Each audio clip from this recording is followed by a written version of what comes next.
Hello दोस्तों, उम्मीद है आप सभी बहुत ही अच्छे होंगे और आप सभी की प्रिपरेशन भी बहुत ही अच्छे तरीके से चल रही होगी। तो फ्रेंड्स, आज के इस वीडियो में हम लोग यूजीसी नेट फर्स्ट पेपर में एग्जाम 2023 इसके साथ ही साथ करंट टाइम में जो आपका एग्जाम होने वाला है उसके भी पॉइंट ऑफ व्यू से 500 प्लस क्वेश्चन की सीरीज जो हमने स्टार्ट की थी, आज उसका पार्ट 24 यानी कि 24वां भाग है। और 2022 के प्रश्न जो है इस सीरीज के अंतर्गत मैं आपको करा रहा हूं, जैसा कि आपने कमेंट बॉक्स में मुझसे बोला था। देखिए, आपको इन सारे प्रश्नों को, मतलब जितने भी क्वेश्चन मैं आपको इस वीडियो में कराने वाला हूं, सभी प्रश्नों को प्रैक्टिस सेट की तरह अटेम्प्ट करना है। क्वेश्चन से जुड़े जो महत्वपूर्ण बिंदु होंगे उसको भी मैं बताने का प्रयास करूंगा। ऐसा नहीं कि मैं क्वेश्चन आंसर ही आपको करा रहा हूं।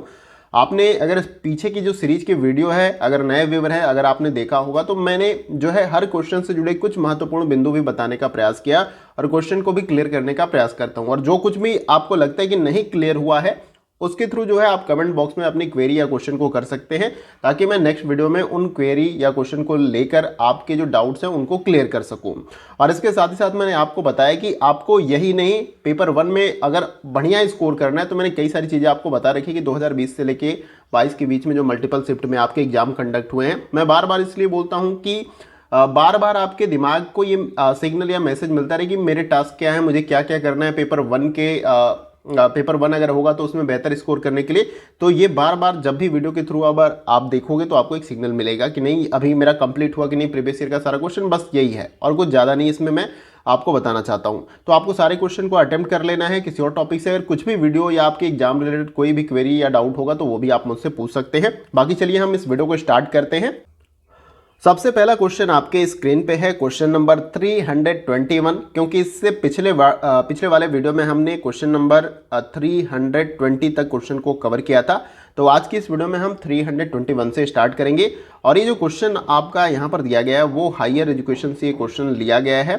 इसको आपको पढ़ लेना है, स्क्रीन पे ही आपको दिखाई दे रहा है। और देखिए, मेरे क्वेश्चन को पढ़ने से पहले भी अगर आप चाहो तो स्क्रीन पे आपको क्वेश्चन शो हो रहा है तो वीडियो को पॉज करके क्वेश्चन को भी पढ़ सकते हैं। आपके सामने विकल्प भी है, तो आप क्वेश्चन को सॉल्व कर पाएंगे। और मेरे आंसर देने से पहले जो है आप अगर आंसर दोगे तो ये क्वेश्चन सॉल्विंग अप्रोच होगा। बाकी तो मैं आंसर बताऊंगा, लेकिन आपको माइंड को भी तो सिग्नल मिलना चाहिए कि नहीं, क्वेश्चन को सॉल्व करना है। आंसर गलत हो वो अलग की बात है, लेकिन आपने अटेम्प्ट नहीं किया, प्रयास किया इसका आंसर देने के लिए। तो खुद से प्रयास करिए, आंसर मैं बताऊंगा आपको। अब देखिए, यहां पर इस क्वेश्चन में पूछा क्या जा रहा है कि अंतर विश्वविद्यालय बोर्ड का गठन 1928 में एक जानकारी साझा करने और शिक्षा, संस्कृति, खेल और संबंधित क्षेत्रों में सहयोग द्वारा विश्वविद्यालय की गतिविधियों को प्रोत्साहन देने हेतु किया गया। इसे अब किस नाम से जाना जाता है, ये आपसे पूछा जा रहा है इन चारों विकल्पों में से। तो इस क्वेश्चन का राइट आंसर आपको बताना है। पहला ऑप्शन है भारतीय विश्वविद्यालय संघ के रूप में जाना जाता है, बी है केंद्र माध्यमिक शिक्षा बोर्ड के नाम से जाना जाता है, सी है केंद्रीय शिक्षा सलाहकार बोर्ड के नाम से, डी है आपका विश्वविद्यालय अनुदान आयोग के नाम से जाना जाता है। तो इसका राइट आंसर आपको कमेंट बॉक्स में बताना है। काफी अच्छा क्वेश्चन है, तो उम्मीद है कि दोस्तों आप सभी आंसर कमेंट बॉक्स में बता रहे होंगे। तो देखिए दोस्तों, यहाँ पर इस क्वेश्चन का जो हमारा राइट आंसर हो जाएगा वो है आपका ऑप्शन नंबर ए। यहाँ पर राइट आंसर हो जाएगा भारतीय विश्वविद्यालय संघ के नाम से इसे जाना जाता है। इंग्लिश में इसको एसोसिएशन ऑफ इंडियन यूनिवर्सिटी भी कहा जाता है, ये आपको याद रखना है। तो अंतर विश्वविद्यालय बोर्ड का गठन 1928 में एक जानकारी साझा करने और शिक्षा, संस्कृति, खेल और संबंधित क्षेत्रों में सहयोग द्वारा विश्वविद्यालय के गतिविधियों को प्रोत्साहन देने हेतु किया गया था। और इसका नाम जो है भारतीय विश्वविद्यालय संघ, इंग्लिश में इसको एसोसिएशन ऑफ इंडियन यूनिवर्सिटीज भी कहा जाता है। तो उम्मीद है कि आपने जो है आंसर कमेंट बॉक्स में अपना सही बताया होगा। तो आइए अब अगले क्वेश्चन को देखते हैं। अगला क्वेश्चन हमारा है क्वेश्चन नंबर 322, और ये क्वेश्चन भी आपका हायर एजुकेशन से संबंधित यहाँ पर है।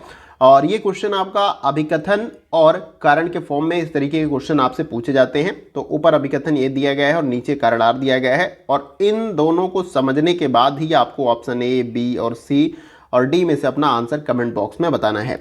तो अपना आप आंसर दीजिए। इसको पढ़ने के बाद मैं अभिकथन को पढ़ के आपको बताता हूं। देखिए, अभिकथन ए में दिया गया है कि सरकार उच्च गुणवत्ता वाली द्विभाषी पाठ्य पुस्तकों, द्विभाषी का मतलब दो भाषाओं में पाठ्य पुस्तकों और विज्ञान और गणित के लिए शिक्षण अधिगम सामग्री का निर्माण करवा रही है, जिससे कि विद्यार्थी दोनों विषयों के बारे में अपनी स्थानीय भाषा, मातृभाषा और अंग्रेजी भाषा में सोचने और बोलने योग्य हो सके। अब देखिए इसको आप समझना है। फिर कारण क्या बोला गया है कि सरकार को सभी क्षेत्रीय भाषाओं को प्रोत्साहित करना चाहिए। अब जैसे कि नीचे बोला गया है कि अवलोकन करिए, मैं तो अभी एक्सप्लेन करूंगा, लेकिन अपना आंसर आप पहले कमेंट बॉक्स में दे दीजिए। देखिए यहां पर इस क्वेश्चन का जो हमारा राइट आंसर हो जाएगा वो है आपका ऑप्शन नंबर बी जो है यहां पर राइट आंसर हो जाएगा।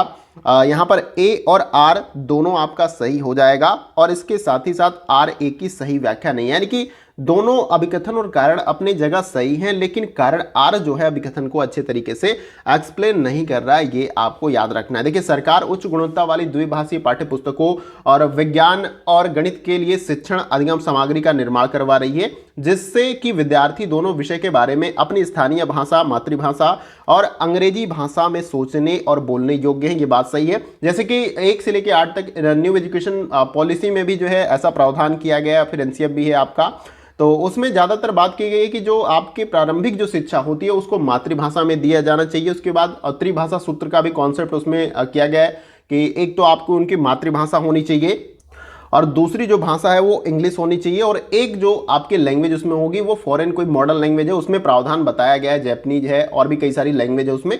तो ये मेंशन किया गया न्यू एजुकेशन पॉलिसी में कि मॉडर्न लैंग्वेज के थ्रू क्या है। अगर वही बात हो जाए कि दूसरे जो राज्य हमारे हैं जहां पर अलग जो है जैसे तमिल है, तेलुगु है और तरह की लैंग्वेज का इस्तेमाल किया जाता है, तो वहां भी मातृभाषा के रूप में जो है उन भाषाओं को जो है पहली प्राथमिकता दी जानी चाहिए, फिर उसके बाद से दूसरी लैंग्वेज हिंदी, फिर उसके बाद से तीसरे रूप में जो है कोई मॉडर्न लैंग्वेज वो ले सकते हैं। ठीक है, तो इस तरीके से जो है यहाँ पर पूरी तरीके से न्यू एजुकेशन पॉलिसी में बात की गई है, तो ये तो बात सही है। फिर सरकार को सभी क्षेत्रीय भाषाओं को प्रोत्साहित करना चाहिए, मतलब ऐसा नहीं कि किसी एक विशेष भाषा को, जैसे हिंदी भाषी क्षेत्र ऊपर नॉर्थ में आपका हो जाएगा, तो ऐसा नहीं है कि आप जो नीचे के बहुत सारे राज्य हैं जो अलग अलग तरीके की भाषाओं को बोलते हैं तो उनको आपको जो है प्रोत्साहित नहीं करना, सभी जो क्षेत्रीय भाषाएं हैं उनको आपको प्रोत्साहित करना है। तो दोनों सही है, लेकिन कारण अभिकथन को एक्सप्लेन नहीं करा, जिसकी वजह से आपका ऑप्शन बी यहां पर राइट आंसर हो जाएगा। उम्मीद है कि आपने अच्छे तरीके से इसको समझा होगा और अपना राइट आंसर कमेंट बॉक्स में दिया होगा। आइए अगला क्वेश्चन देखते हैं। और देखिए कोई डाउट हो या कुछ समझ में नहीं आया, हो सकता है बाय मिस्टेक कुछ हो सकता है, लेकिन आप अगर कमेंट बॉक्स में बताओगे तो मैं उस क्वेरी को सॉल्व करने का भी प्रयास करूंगा। आइए अगला क्वेश्चन देखते हैं। अगला क्वेश्चन हमारा है क्वेश्चन नंबर 323, और ये क्वेश्चन टीचिंग एप्टीट्यूड से ये है पूरी तरीके से आपका। अब देखिए ये कथन के फॉर्म में क्वेश्चन है। अभी ऊपर वाला क्वेश्चन हमने जो डिटेल में किया वो अभिकथन कारण के रूप में था, लेकिन वो हायर एजुकेशन से संबंधित था, और यहाँ पर 2 कथन दिए गए टीचिंग एप्टीट्यूड से आपका संबंधित है। अब देखिए कथन पहले में क्या बोला जा रहा है, मतलब आप पढ़ लो इसको पहले, फिर उसके बाद से आंसर दो, मैं तो कंटिन्यूअस चलता रहूँगा। ठीक है, तो देखिए यहाँ पर कथन पहले में बोला जा रहा है कि मूल्य चीज़ों को किस रूप में किया जाना चाहिए उसके बारे में अथवा वांछित उद्देश्यों के बारे में एक स्थायी मत है। कथन दूसरे में बोला जा रहा है कि जिन मूल्यों का निर्माण हम करते हैं वे हमारी परिस्थितियों, परिवारों, मित्रों, उम्र, लिंग, पर्यावरण, परंपरा और संस्कृति से प्रभावित होते हैं। अब दोनों कथनों को आपको अच्छे तरीके से समझ लेना है, जैसा कि यहाँ पर बोला जा रहा है। उसके बाद से आपको ऑप्शन ए, बी और सी और डी में से अपना आंसर कमेंट बॉक्स में बताना है। देखिए काफ़ी अच्छे लेवल, अब जो क्वेश्चन आपसे पूछे जा रहे हैं वन लाइनर बहुत कम पूछे जा रहे हैं, कुछ ही क्वेश्चन आपको एग्जाम में देखने को मिल रहे हैं, लेकिन ज़्यादातर क्वेश्चन आपको अंडरस्टैंडिंग बेस्ड क्वेश्चन देखने को मिल रहे हैं, यानी कि आपकी समझ को अब चेक किया जा रहा है कि आपने जैसे एक रट लिया तो आपको कॉन्सेप्ट समझ में नहीं आएगा, अगर आपने समझ लिया तो जो अंडरस्टैंडिंग बेस्ड क्वेश्चन यहाँ पर पूछे जा रहे हैं उसका आप आंसर दे पाओगे। ऐसा नहीं कि आपसे ही पूछा जा रहा है, नीचे भी जो अलग अलग शिक्षक पात्रता परीक्षाएं की जा रही है वहाँ पर भी अंडरस्टैंडिंग लेवल के ही क्वेश्चन आपसे पूछे जाते हैं। देखिए यहाँ पर इस क्वेश्चन का जो हमारा राइट आंसर हो जाएगा वो है ऑप्शन ए, आपका यहाँ पर राइट आंसर हो जाएगा, यानी कि कथन पहला और कथन दूसरा दोनों आपका क्या हो जाएगा, पूरी तरीके से सही हो जाएगा। थोड़ा सा इसको समझते हुए चलते हैं। देखिए कथन पहले में क्या बोला गया है कि मूल्य चीजों को किस रूप में किया जाना चाहिए उसके बारे में अथवा वांछित उद्देश्यों के बारे में एक स्थायी मत है।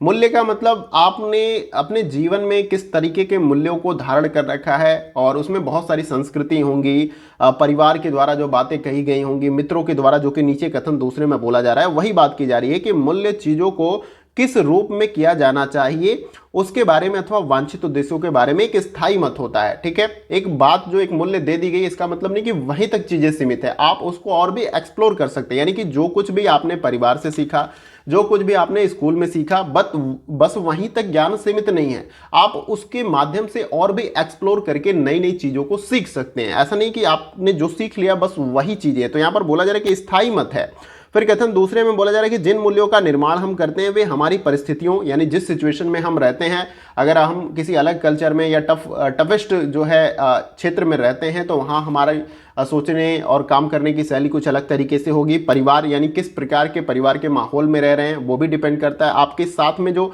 संगति करने वाले जो आपके हम उम्र दोस्त हैं, बड़े उम्र के भी हो सकते हैं, ऐसी नहीं है, उम्र, लिंग, पर्यावरण और परंपरा, संस्कृति। परंपरा का मतलब आप जिससे फॉलो कर, जैसे छोटा सा बच्चा है बड़ा होता रहता है, अगर वो हिंदू कल्चर में अगर जन्म लिया तो हिंदू कल्चर के वो तरीकों को सीखता है। वो किसी और रिलीजन धर्म में, चाहे कोई भी धर्म हो, बौद्ध हो, जैन हो, और भी कुछ भी धर्म हो, तो उस तरीके का अगर होगा तो उस तरीके से वो फॉलो करते हुए आगे जाएगा। तो ये संस्कृति को प्रभावित होते हैं। तो ये बात दोनों आपका सही है, जो कि आपका ऑप्शन नंबर ए में दिया गया। उम्मीद करता हूं कि आपने अच्छे तरीके से समझ भी लिया होगा और अपना राइट आंसर भी दिया होगा। आइए अगला क्वेश्चन देखते हैं। अगला क्वेश्चन हमारा है क्वेश्चन नंबर 324। अब यहां से जो क्वेश्चन आपको देखने को मिलेंगे वो रीडिंग कॉम्प्रिहेंशन के क्वेश्चन है। जैसा कि एक पैराग्राफ आपको दे दिया जाता है और इसी पैराग्राफ से संबंधित आपसे 5 क्वेश्चन पूछे जाते हैं। और मैं रीडिंग कॉम्प्रिहेंशन के क्वेश्चन पहले की भी जो सीरीज आपको पीछे के जो वीडियो है उसमें अगर आप देखोगे तो वहां पर भी मैंने रीडिंग कॉम्प्रिहेंशन के क्वेश्चन कराए हैं। बस कुछ यूनिट्स आपकी रह जाती हैं जिनके भी क्वेश्चन को मैं जल्द ही आपको करा दूंगा। एक तो डाटा इंटरप्रिटेशन और इसके साथ साथ मैथमेटिकल एप्टीट्यूड, तो उन क्वेश्चन को भी मैं जल्द करा दूंगा। अभी यहाँ पर आपको क्या करना है कि इस गद्यांश को पढ़ने के हिसाब से इन क्वेश्चन का आंसर आपको देना है। या तो पहले आप क्वेश्चन को पढ़ लीजिए, फिर उसके बाद से ये जो पैराग्राफ आपको दिया गया है इसको पढ़ के आप आंसर दीजिए, या तो फिर क्वेश्चन में जो पूछा जा रहा है आप देखिए कि पैराग्राफ में वहां पर इस क्वेश्चन से संबंधित कहां पर बात की जा रही है, तो इस तरीके से आप आंसर दे पाओगे। इसमें किसी भी प्रकार का फॉर्मूला आप नहीं, इसको जितना ज्यादा आप सॉल्व करोगे उतना ही अच्छे तरीके से आप रीडिंग कॉम्प्रिहेंशन के क्वेश्चन को सॉल्व कर पाएंगे। ठीक है, तो इसमें कोई भी फॉर्मूला नहीं है, प्लस बी का होल स्क्वायर, इस तरीके से बहुत सारे आपके फॉर्मूले, ये नियम होते हैं अलग अलग मैथ के चैप्टर में, तो ऐसा कुछ भी फॉर्मूला नहीं है। फॉर्मूले के रूप में आप यही समझ सकते हैं कि जितना पढ़ने की और शब्दों की समझने की और जो इसमें वाक्य दिए गए हैं आपकी क्षमता जितना ज्यादा से ज्यादा आप प्रैक्टिस करोगे वो डेवलप होगी और क्वेश्चन को आप बड़ा आसानी से सॉल्व कर पाओगे। तो ज्यादातर जितने प्रीवियस ईयर में रीडिंग कॉम्प्रिहेंशन के क्वेश्चन पूछे गए 2020 से लेकर 22 के बीच में मल्टीपल शिफ्ट में, उनको आप सॉल्व कर जाइए। वहां से आपके ये 5 क्वेश्चन बड़े आसानी से बन जाएंगे और 5 क्वेश्चन का मतलब आप समझ पा रहे होंगे 10 नंबर यहां पर आपको स्कोर बनेंगे। अब देखिए यहां पर सबसे पहले क्वेश्चन में क्या पूछा जा रहा है कि वनस्पति तेल के बारे में जो है यहां पर आपको विकल्प दिए गए हैं और ये पूरा जो है आपका यहां पर पैराग्राफ ही जो तेल से संबंधित है, तेल में आपके वनस्पति तेल है, पेट्रोल, डीजल है, इससे संबंधित ये पूरा पैराग्राफ दिया गया है। तो वनस्पति तेल के बारे में लोगों को युगों से पता था, प्राचीन काल में अज्ञात था, केवल प्राचीन समय में ही पता था, केवल पुराने लोगों को ही पता है। इन चारों में से आपको राइट आंसर देना है। आप यहां पर पैराग्राफ को पढ़ के ही समझ के आंसर दीजिएगा। तो मैं कंटिन्यूअस चलूंगा, वीडियो को पॉज करके आप सॉल्व करते हुए चलिएगा। देखिए फ्रेंड्स, यहां पर इस क्वेश्चन का जो हमारा राइट आंसर हो जाएगा वो है आपका ऑप्शन नंबर ए, लोगों को युगों से पता था। वनस्पति तेल के बारे में लोगों को युगों से पता था, यानी कि ऐसा नहीं कि आज के मानव को ही तेल के बारे में पता था। वैसे तो जो आपके जो ये खनिज तेल हैं इनकी खोज सबसे पहले 1859 में की गई थी एडविन टिट सिविले के द्वारा। थोड़ा नाम कॉम्प्लिकेटेड है लेकिन आप इसको केयर करिएगा। तो 1859 में किया गया था, लेकिन उससे पहले भी ऐसा नहीं कि मतलब जो खनिज तेल है जो धरती से निकाला जाता है, उससे पहले भी वनस्पति जो तेल है उनका भी इस्तेमाल लोगों के द्वारा किया जाता था। तो यहां पर आपका ऑप्शन ए क्या हो जाएगा, राइट आंसर। और आइए हम अगले क्वेश्चन को देखते हैं। अगर कोई डाउट होगा तो कमेंट बॉक्स में आप जरूर पूछिएगा। अब देखिए फ्रेंड्स, यहां पर जो अगला क्वेश्चन हमारा है क्वेश्चन नंबर 325, लेकिन जो पिछला वाला क्वेश्चन था जिसमें मैंने आपको खनिज तेल की खोज के बारे में आपको बताया था, तो उसमें एडविन जो सरनेम उनका आगे था वो थोड़ा सा कंफ्यूजन में था। तो अब मैं नाम ही लिख देता हूं यहां पर, एडविन एल ड्रेक उनका नाम था। ठीक है, इनके द्वारा जो है सबसे पहले जो है खनिज तेल का पता लगाया गया था 1859 में। और कहां पर, ये टिट्सविले, जो कि मैं सरनेम बोल रहा था लेकिन ये उस जगह की नाम है, पेंसिल्वेनिया में विश्व का पहला तेल का कुआं खोदा गया था। ठीक है, ये आपको याद रखना, नेम एडविन एल ड्रेक ये था आपका। अब इस क्वेश्चन को हम देखते हैं। देखिए इस क्वेश्चन में क्या पूछा गया कि लेखक के अनुसार वेल है। अब देखिए इसका आंसर इसी पैराग्राफ में है, तो इन चारों विकल्पों में से आपको आंसर देना है, ऑप्शन ए, बी और सी और डी में से। अब देखिए यहां पर इस क्वेश्चन का जो हमारा राइट आंसर होगा, आप वीडियो को पॉज करके क्वेश्चन को सॉल्व करते हुए आगे बढ़िएगा। वीडियो ज्यादा लंबी ना हो इसलिए मैं कंटिन्यूअस आगे बढ़ता रहूंगा। तो इस क्वेश्चन का जो हमारा राइट आंसर हो जाएगा वो है आपका ऑप्शन नंबर बी, यहां पर राइट आंसर हो जाएगा। समकालीन समय में जीवित सबसे बड़ा ये जीव आपका धरती का है। अब देखिए यहाँ पर आगे ही बोला गया कि तेल के 3 प्रमुख समूह हैं, जानवर, वनस्पति और खनिज। जानवरों से प्राप्त होने वाले तेल की बड़ी मात्रा व्हेल से प्राप्त होते हैं, जो कि समुद्र के विशाल जीव, यहाँ पे जीत लिखा गया, जीव हो जाएगा, जीव हैं जो विश्व के सबसे बड़े आकार वाले बचे हुए जानवर हैं। यानी कि विश्व में एकमात्र जो सबसे दुर्लभ जो आप जीव कह सकते हैं जो बड़े आकार में है, वो आपकी व्हेल मछली है। और जो आजकल आपको तेल मिलते हैं, जो भी गल्फ कंट्री हैं या जो आपके मिडिल ईस्ट में जो कितने कंट्री और भी जगह पे मिलते हैं तेल, ऐसा नहीं कि वहीं पे, ज़्यादातर वहाँ पे मिलते हैं। तो वहाँ पर ये जो आपके अतीत काल में जो इससे भी दुर्लभ बड़े बड़े जो जलीय जीव रहे हैं, उनके दब के कई करोड़ों साल के जो प्रोसेस होते हैं, उनके वजह से उनका जो शरीर का और भी पार्ट्स होता है जो अलग अलग तत्वों से बना होता है, वो मिट्टी या चीज़ों में मिल जाता है। लेकिन जो चर्बी वाला पार्ट होता है, जो फैटी पार्ट होता है, जो ऑयल, वो कभी भी डिजॉल्व नहीं हो पाता है मिट्टी में। तो वो अंदर ही बड़े आकार के ऐसे कुएं में, जैसे कि तेल की जब भी मतलब खोज में खुदाई की जाती है, तो इसी तरीके से मिलता है। और जो तेल मिलता है हमें, वो पूरा प्योर फॉर्म में नहीं होता है जिसको हम सीधे गाड़ी में डाल के इस्तेमाल कर सकते हैं। उसकी फिल्टरिंग की जाती है और फिल्टर के दौरान उसमें से डीजल, पेट्रोल और पेट्रोलियम जेली, इस तरीके से बहुत सारी चीज़ें होती हैं जिनको अलग किया जाता है। फिर जब हमें शुद्ध पेट्रोल मिलता है या डीजल मिलता है, तो उससे हम गाड़ी चलाते हैं। तो उम्मीद है कि आपने आंसर इसको दिया होगा, तो ऑप्शन बी यहाँ पर राइट आंसर हो जाएगा। आइए अगला क्वेश्चन देखते हैं। अगला क्वेश्चन हमारा इसमें है क्वेश्चन नंबर 226, और देखिए इसमें पूछा क्या जा रहा है कि निम्नलिखित में से कौन सा एक 3 मुख्य उद्देश्यों में से नहीं है जिसके लिए खनिज तेल का उपयोग किया जाता है। देखिए इसका भी आंसर आपको इसी पैराग्राफ में मिल जाएगा, तो आप पैराग्राफ को पढ़िएगा और उसके बाद से आपको आंसर यहाँ पर मिल जाएगा। जहाँ पर भी इसकी बात की जा रही होगी वहाँ पर आंसर होगा। अब देखिए यहाँ पर ऑप्शन ए, बी और सी और डी में से आपको अपना राइट आंसर कमेंट बॉक्स में बताना है। देखिए दोस्तों, यहाँ पर इस क्वेश्चन का जो हमारा राइट आंसर हो जाएगा वो है आपका ऑप्शन नंबर सी। यहाँ पर आर्थिक शक्ति के रूप में जो है यहाँ पर बेसिकली नहीं किया जाता है, ये आपका आंसर राइट हो जाएगा, क्योंकि क्वेश्चन में यही बोला गया। ऐसा नहीं कि मतलब वर्तमान परिस्थिति को देख के आपको नहीं देना है, इस पैराग्राफ में जो बोला जा रहा है उसके अनुसार आपको आंसर देना है। तो इस पैराग्राफ में कहीं भी ये बात नहीं कही गई है कि आर्थिक शक्ति के रूप में ये जो आपके तेल हैं, खनिज तेल, इनका उपयोग किया जा रहा है। बाकी प्रदीपन यानी कि प्रकाश के लिए इसका इस्तेमाल हो रहा है, मोटरसाइकिल को चलाने के लिए किया जा रहा है, स्नेहक के रूप में जो है इसका इस्तेमाल किया जा रहा है, लेकिन आर्थिक शक्ति के रूप में नहीं किया जा रहा है। इस पैराग्राफ के अनुसार वर्तमान समय में तो किया ही जा रहा है। अभी जो है तेल महंगा हो जाता है तो महंगाई बढ़ जाती है, क्योंकि जो ट्रांसपोर्टेशन कॉस्ट होता है वो बढ़ जाता है, तो हर उत्पाद पे वो आपका कॉस्ट बढ़ जाता है। तो यहाँ पर ऑप्शन सी हमारा क्या हो जाएगा, राइट आंसर हो जाएगा। आइए अगला क्वेश्चन देखते हैं। अगला क्वेश्चन हमारा है क्वेश्चन नंबर 327, और देखिए इसमें पूछा जा रहा है कि किसी गृहस्थ का वनस्पति तेल के बिना काम नहीं चलता क्योंकि इसका प्रयोग भोजन बनाने में होता है, इसका तात्पर्य क्या है। अब देखिए इन चारों विकल्पों में से आपको राइट आंसर बताना है। जो वनस्पति तेल होता है उसको खाना बनाने के लिए हम इस्तेमाल करते हैं, और बाकी जो खनिज तेल होता है उसका इस्तेमाल हम जो है गाड़ी, मोटर, कार, वायुयान, इस तरीके से इन चीज़ों को चलाने के लिए करते हैं। तो इस क्वेश्चन का राइट आंसर आपको ऑप्शन ए, बी और सी और डी में से अपना देना है। देखिए यहाँ पर इस क्वेश्चन का जो हमारा राइट आंसर हो जाएगा वो है आपका ऑप्शन नंबर सी, यहाँ पर राइट आंसर हो जाएगा। तेल भोजन बनाने में आवश्यक अवयव है, इसलिए गृहस्थों को इसकी आवश्यकता होती है, ये भी पैराग्राफ में बोला गया। मैंने पढ़ रखा है इसलिए मैं इसका आंसर देते हुए चल रहा हूँ। तो जैसे कि मैंने आपको बोला कि मैं कुछ ऐसा नहीं कर रहा हूँ कि मतलब तेजी के साथ मैं क्वेश्चन सॉल्व कर रहा हूँ।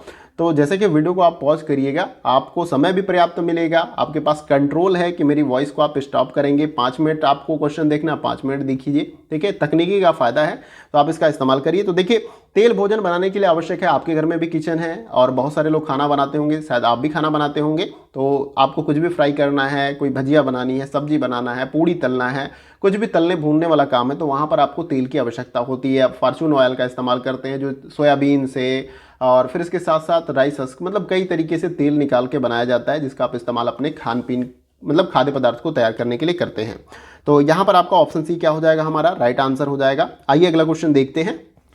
अगला क्वेश्चन हमारा है क्वेश्चन नंबर 328, और देखिए यहाँ पर क्वेश्चन में क्या पूछा गया कि तेल से जलने वाले लैंप, अब देखिए यहाँ पर क्वेश्चन मार्क है, तेल से जलने वाले लैंप क्या ऑप्शन ए अभी भी अधिक से अधिक घरों में प्रयुक्त होता है, बी अब प्रयुक्त नहीं होता है, सी अन्य प्रकार के लैंप से अधिक चमकदार तरीके से जलता है, डी अधिक संख्या में लोगों द्वारा प्रयुक्त होता है यद्यपि पहले के जितना अधिक नहीं उपयोग होता है। अब इन चारों में से राइट आंसर बताना कि तेल से जलने वाले लैंप का क्या होता है इन चारों विकल्पों में से। तो देखिए इस क्वेश्चन का जो हमारा राइट आंसर हो जाएगा वो है आपका ऑप्शन नंबर डी, यहाँ पर राइट आंसर हो जाएगा। अधिक संख्या में लोगों द्वारा प्रयुक्त होता है, यद्यपि पहले के जितना अधिक नहीं उपयोग किया जाता है। मतलब अभी भी तेल से जलने वाले लैंप का इस्तेमाल किया जाता है। ऐसा मत समझिए कि आप अपनी तुलना मत करिएगा, जैसे कि ज़्यादातर जो आबादी हमारे देश की है, अपने देश के संदर्भ में हम बात करेंगे, विश्व के संदर्भ में नहीं बात करना है अभी। तो हम शहरों में अगर रहते हैं तो हमें लगता है कि नहीं, हम बिजली का इस्तेमाल ज़्यादा करते हैं, तो हर जगह बिजली पहुंच चुकी होगी और लोग ने जो है तेल का इस्तेमाल लैंप के रूप में करना बंद कर दिया होगा। नहीं, अभी भी आप ग्रामीण क्षेत्रों में जाओगे तो वहाँ पर कम बिजली आती है और यहाँ पर ये आपका जो लैंप है तेल से जलने वाले, उसका इस्तेमाल किया जाता है, जिसको केरोसिन बोलते हैं, घासलेट आप बोलते हैं। तो तेल में भी अलग अलग की कोटि होती है, मतलब कौन सा ऐसा तेल है जिसको कम कम क्वांटिटी में बर्न करने पे ज़्यादा एनर्जी प्रोड्यूस होती है। अभी फिलहाल में हमारे पास पेट्रोल है और भी ईंधन में जैसे न्यूक्लियर है, इस तरीके का इस्तेमाल होता है, लेकिन फिलहाल में पेट्रोल से ही ज़्यादातर इस्तेमाल किया जाता है। तो अभी अधिक है, आपको इस पैराग्राफ में मिल जाएगा, यद्यपि पहले जितना नहीं है, यानी कि पहले के समय में जितना इस्तेमाल होता था उससे आज की वर्तमान स्थिति में कम है, लेकिन अभी भी प्रयोग किया जा रहा है लालटेन का। तो उम्मीद है कि आप बातों को समझ पा रहे होंगे और अपना right answer option number D comment box में बताया होगा। तो यहाँ पर ये पैराग्राफ के जो 5 क्वेश्चन है वो कंप्लीट होते हैं। उम्मीद है कि पांचों के पांचों क्वेश्चन आपने राइट किए होंगे और 10 नंबर आपको, देखिए 10 क्या 20-30 नंबर तो आपको सामने दिखते हैं, जिनको आप प्रैक्टिस करके कवर कर सकते हैं। डीआई का पोर्शन जो मैं बार बार बोलता हूँ, रीडिंग कॉम्प्रिहेंशन का आपका क्वेश्चन है, मैथमेटिकल एप्टीट्यूड का, इन 30 नंबर को तो आप इजीली बना सकते हो। बहुत कुछ आपको एक्स्ट्रा करने की आवश्यकता नहीं है, जैसा कि मैंने आपको बताया प्रीवियस ईयर की। देखिए क्वेश्चन जो मैथमेटिकल एप्टीट्यूड में है वो आपसे शब्दों का हेर फेर करके, बाकी पैटर्न आपका वैसे ही रहेगा। तो ज़्यादा से ज़्यादा आप प्रैक्टिस कर लोगे प्रीवियस ईयर के क्वेश्चन के मैथमेटिकल एप्टीट्यूड्स में, वो भी कवर हो जाएंगे। रीडिंग कॉम्प्रिहेंशन में आपको पैराग्राफ नए ट्रेंड से या इस तरीके से दे सकता है, लेकिन जो आपको पैराग्राफ पढ़ के सॉल्व करने का जो एक पर्सपेक्टिव या आपको एक नज़रिया मिल जाएगा, वो आपका प्रीवियस ईयर के क्वेश्चन से काम बन जाएगा। भली से पैराग्राफ किसी भी संदर्भ में आपका बना दे, कोविड से बना दे, किसी और इस तरीके से। और रीडिंग कॉम्प्रिहेंशन का तो मैंने बता ही दिया आपको, डीआई का बता ही दिया कि डीआई को भी आप सॉल्व कर जाइए प्रीवियस ईयर। तो ये 30 नंबर तो आपको सामने ही दिख रहे हैं पेपर 1 में, आप इसको ईजिली बना लोगे, ठीक है। और बाकी के यूनिट्स के लिए भी मैं प्रीवियस ईयर के क्वेश्चन को प्रेफर कर रहा हूँ, डिटेल्स के साथ आप उसे पढ़िए। तो उम्मीद है कि आपने सभी क्वेश्चन को सॉल्व किया होगा। आइए अब अगला क्वेश्चन इसमें देखते हैं। अगला क्वेश्चन हमारा है क्वेश्चन नंबर 329 और ये क्वेश्चन आपका लॉजिकल रीजनिंग से लिया है मैंने यहाँ पर। अब देखिए इसमें बोला क्या गया कि महान क्रिकेट खिलाड़ी सुधीर का कहना है कि मडी सल्फा साबुन स्वास्थ्य के लिए उत्तम है और इसलिए हमें मान लेना चाहिए कि वह वस्तु सही होगा। उपर्युक्त तर्क में किस प्रकार के संप्रेषण दोष, जिसको हेतु अभाव बोला गया है यहाँ पर, संप्रेषण दोष कारित किया गया है, ये आपको इन चारों विकल्पों में से बताने का प्रयास करना है। पहला है आपका स्ट्रॉमैन, कॉक भगौड़ा आप इसको बोला जाता है, और बी है जो असंबद्ध व्यक्ति का हवाला देना, सी है आपका अज्ञानता का हवाला देना, और डी है आपका स्लिपरी स्लोप का जो है यहाँ पर ऑप्शन दिया गया। तो इन चारों विकल्पों में से आपको राइट आंसर कमेंट बॉक्स में बताने का प्रयास करना है। तो देखिए फ्रेंड्स, यहाँ पर इस क्वेश्चन का जो हमारा राइट आंसर हो जाएगा वो है आपका ऑप्शन नंबर बी, और संबंध व्यक्ति का हवाला देना यहाँ पर बोला जा रहा है। बोला क्या गया था क्वेश्चन में कि महान क्रिकेट खिलाड़ी सुधीर का कहना है, मतलब फेमस है, कोई भी आपके जो फेमस सेलिब्रिटी होते हैं अलग अलग तरीके के ऐड करते हैं, परफ्यूम के ऐड करते हैं, साबुन के ऐड करते हैं, चप्पल के, टी शर्ट के, तमाम तरह के एड्स आपको देखने को टीवी पे मिल जाता है और यूट्यूब पे भी देखने को मिलता होगा। तो इसी प्रकार से एक महान क्रिकेट खिलाड़ी सुधीर का कहना है कि मेडी सल्फा साबुन, मतलब किसी साबुन का ऐड वो कर रहे हैं, साबुन का स्वास्थ्य के लिए उत्तम है, यानी कि आप अगर इस साबुन का इस्तेमाल करते हैं, जो मेडी सल्फा साबुन के बारे में बोला जा रहा है, वो आपके स्वास्थ्य के लिए बेहतर है, इसलिए हमें मान लेना चाहिए कि यह वस्तु सही होगा। अब ये किसी फेमस पर्सनालिटी के द्वारा कहा जा रहा है कि ये चीज़ अच्छी है, इसलिए मान लेना चाहिए। अब इसमें किस प्रकार का तर्क यानी कि संप्रेषण दोष है, यही आपसे पूछा जा रहा है। तो इसमें असंबद्ध व्यक्ति का हवाला देना होता है। अब उसने पर्सनली रूप से किस तरीके से यूज किया या नहीं किया है, इसको आप ये नहीं कह सकते कि वो आपके लिए बहुत ही बेहतर होगा। तो यहाँ पर यही बात बोली जा रही है कि असंबद्ध व्यक्ति का हवाला देकर ये चीज़ें बोली जा रही है कि ये साबुन बेहतर है, जिसको इंग्लिश में यहाँ पर बोला जाता है, इसको भी आपको याद रखिएगा, यानी कि APL 2 है अनक्वालिफाइड अथॉरिटी, यानी कि ऐसे व्यक्ति से या ऐसी जो इस साबुन के बारे में बहुत ज़्यादा नहीं जानता, बस इसलिए उनको अप्रोच किया जाता है कंपनी के तरफ से कि उनकी रीच जो है ऑडियंस के बीच में, लोगों के बीच में काफ़ी ज़्यादा है, जिससे हम उनको कुछ पैसे देंगे, अप्रोच करेंगे तो वो ऐड करेंगे, उनकी ऐड से मार्केटिंग होगी, मार्केटिंग जिनसे लोग जो है प्रोडक्ट को परचेज करेंगे। बाकी ऐसा तो है नहीं कि वो केमिस्ट हैं कि इसमें क्या क्या कंपोनेंट साबुन में मिला है, हेल्थ के लिए कितना ज़्यादा बेहतर है, जो है वो आपको सजेस्ट करेंगे। तो आप जो है इस तरीके से, मतलब मैं किस प्रोटेस्ट नहीं कर रहा हूँ, आपको उचित लगे जिन चीज़ों का इस्तेमाल करिए। ऐसा नहीं कि किसी व्यक्ति ने कह दिया कि ये प्रोडक्ट बेहतर है इसलिए आप इस्तेमाल करें। तो ऑप्शन बी यहाँ पर आपका राइट आंसर हो जाएगा। आइए अगला क्वेश्चन देखते हैं। अगला क्वेश्चन हमारा है क्वेश्चन नंबर 330 और ये वीडियो का हमारा लास्ट क्वेश्चन होगा और ये क्वेश्चन कम्युनिकेशन वाले यूनिट से लिया गया है। देखिए इसमें बोला जा रहा है कि कोई विद्यार्थी अपने अध्यापक का अभिवादन गुड मॉर्निंग से करता है, यह संचार का माध्यम है, किस प्रकार का है? प्रभाव का है यानी द इफेक्ट का, फिर द सोर्स यानी स्रोत का है, सी है आपका द स्पीच, ये आपका मतलब वॉक हो जाएगा, बातचीत संबंधी इस तरीके से, और डी है आपका द इंटेंट यानी कि आशय का है। तो इन चारों में से आप अपना राइट आंसर बताइए। कोई छात्र है और वो अपने अध्यापक से मान लीजिए स्कूल में जाता है तो मिलता है तो अभिवादन के रूप में गुड मॉर्निंग बोलता है, नमस्कार बोलता है, तो ये संचार का माध्यम है। तो देखिए यहाँ पर इस क्वेश्चन का जो हमारा राइट आंसर हो जाएगा वो है आपका option number D, the intent यानी आशय। ये आशय का है, इसको आपको समझ लेना है कि देखिए कोई विद्यार्थी अपने अध्यापक का अभिवादन गुड मॉर्निंग से करता है तो यह संचार का माध्यम आशय होता है। और एक प्रभावी संप्रेषण की कुंजी संचार माध्यम को संदेश के लक्ष्य या आशय के साथ मिलना चाहिए, यानी कि आपका गुड मॉर्निंग करने का आशय क्या है। ठीक है, तो आशय से है कि गुड मॉर्निंग का मतलब अच्छा एक आचरण है, अपने गुरुजनों का सम्मान करने के लिए सुबह का नमस्कार या जब भी मिलते हैं नमस्कार से फिर उसके बाद बातचीत होती है। तो एक आशय होता है, एक इंटेंट होता है। ठीक है, स्रोत नहीं है, प्रभाव नहीं है, वाक नहीं है। ठीक है, तो यहाँ पर ये आपका राइट आंसर हो जाएगा। तो उम्मीद करता हूँ ऑप्शन डी आपने राइट आंसर बताया होगा और यहाँ पर ये सेशन आपका कंप्लीट होता है। उम्मीद है कि आपने इन 10 क्वेश्चन में से आपने सारे क्वेश्चन ही सही किए होंगे और आपकी तैयारी बेहतर तरीके से चल भी रही होगी और आपका स्कोर भी जो है 50 प्रश्नों में से जो आपके पेपर 1 में पूछे जाते हैं वो भी बेहतर हो रहा होगा। जो भी आपके यूनिट्स कमज़ोर होंगे, कुछ समझ में क्लियर नहीं होंगे, आप कमेंट बॉक्स में बताइएगा। मैं प्रयास करूंगा कि ज़्यादा से ज़्यादा आप सभी का सहयोग कर पाऊँ। और ये सेशन कैसा रहा कमेंट बॉक्स में लिखकर ज़रूर बताइएगा। थोड़ा आपको इससे पहले एक दिन गैप हो गया था, मैं वीडियो नहीं बना पाया था, मैं बाहर गया था ट्रीटमेंट को ही लेकर, बहुत सारे लोगों को पता भी होगा। तो मुझे जाना पड़ता है, मैं मतलब हेल्थ इशू जो है माता जी को है तो उनकी दवाइयों के लिए, उनको चेकअप के लिए तो मुझे जाना पड़ता है। तो उम्मीद है कि बातों को आप समझ पा रहे होंगे, मैं थोड़ा सा लाउडली नहीं बोल पा रहा।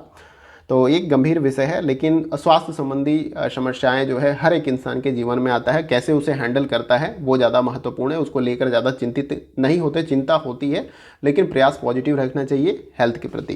देखिए यहाँ पर जो है सेशन कंप्लीट हुआ जैसे कि मैंने आपको बोला, और इसके साथ ही साथ अगर आपके कोई डाउट या क्वेरी भी रह जाते हैं, ये भी बात बोलना ज़रूरी है, मैं अपनी ही बातें आपको ज़्यादातर बताता हूँ, तो आप अपनी क्वेरी या क्वेश्चन को कमेंट बॉक्स में पूछ सकते हैं। किसी और यूनिट से अगर आपको क्वेश्चन चाहिए उसके बारे में भी बता सकते हैं। मैं कोशिश करता हूँ कि कमेंट जो आपके किए जाते हैं और जो क्वेरी है, जो डिमांड है, उसको फुलफिल किया जाए। फुलफिल मतलब संभव तो नहीं, लेकिन मैं प्रयास करता हूँ कि ज़्यादा से ज़्यादा जो चीज़ें आप डिमांड कर रहे हो, जो आपके लिए हेल्प कर सकती है, उनको मैं कवर करूँ। तो वो आप मुझे कमेंट बॉक्स में बता सकते हैं।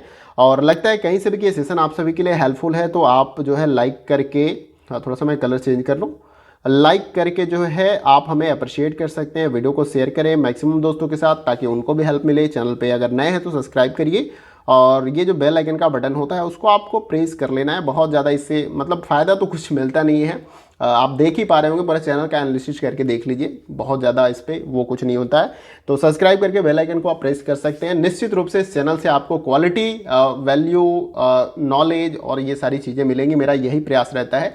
मैं भी एक समय था कि भटकता रहता था इस सेक्टर को लेकर, मतलब कि बहुत खोजने को कि मुझे भी कुछ अच्छी चीज़ें मिल जाए मेरे प्रिपरेशन के लिए। तो फिर उसके बाद से बहुत कुछ मिला नहीं, मिला तो जो पेड वाला सिस्टम मतलब बहुत ज़्यादा कॉस्टली, तो मैंने प्रयास किया कि इस तरीके का मैं एफर्ट करूँगा। मैं बहुत बड़ा विद्वान नहीं समझता हूँ अपने आप को, आपकी तरह मैं भी लर्निंग करता रहता हूँ, सीखता हूँ, और एक तरीके से अच्छा ही है, लर्नर बने रहना चाहिए अपने पूरे जीवन में, क्योंकि आप सीखते रहेंगे तो ज़्यादा बेहतर है। आप जिस दिन स्टेबल हो जाएंगे, मतलब स्टे कर जाएंगे कि नहीं मुझे सारा कुछ पता है, तो उस दिन आपकी कहानी खत्म हो जाएगी। तो सीखते रहिए और सिखाते रहिए। तो उम्मीद है कि ये सेशन आप सभी को पसंद आया। वीडियो लाइक शेयर जरूर करें, चैनल को सब्सक्राइब करें, बेल आइकन को प्रेस करें। फिर मिलते हैं दोस्तों अगले वीडियो में कुछ और इंपॉर्टेंट क्वेश्चन के साथ। तब तक के लिए जय हिंद, जय भारत।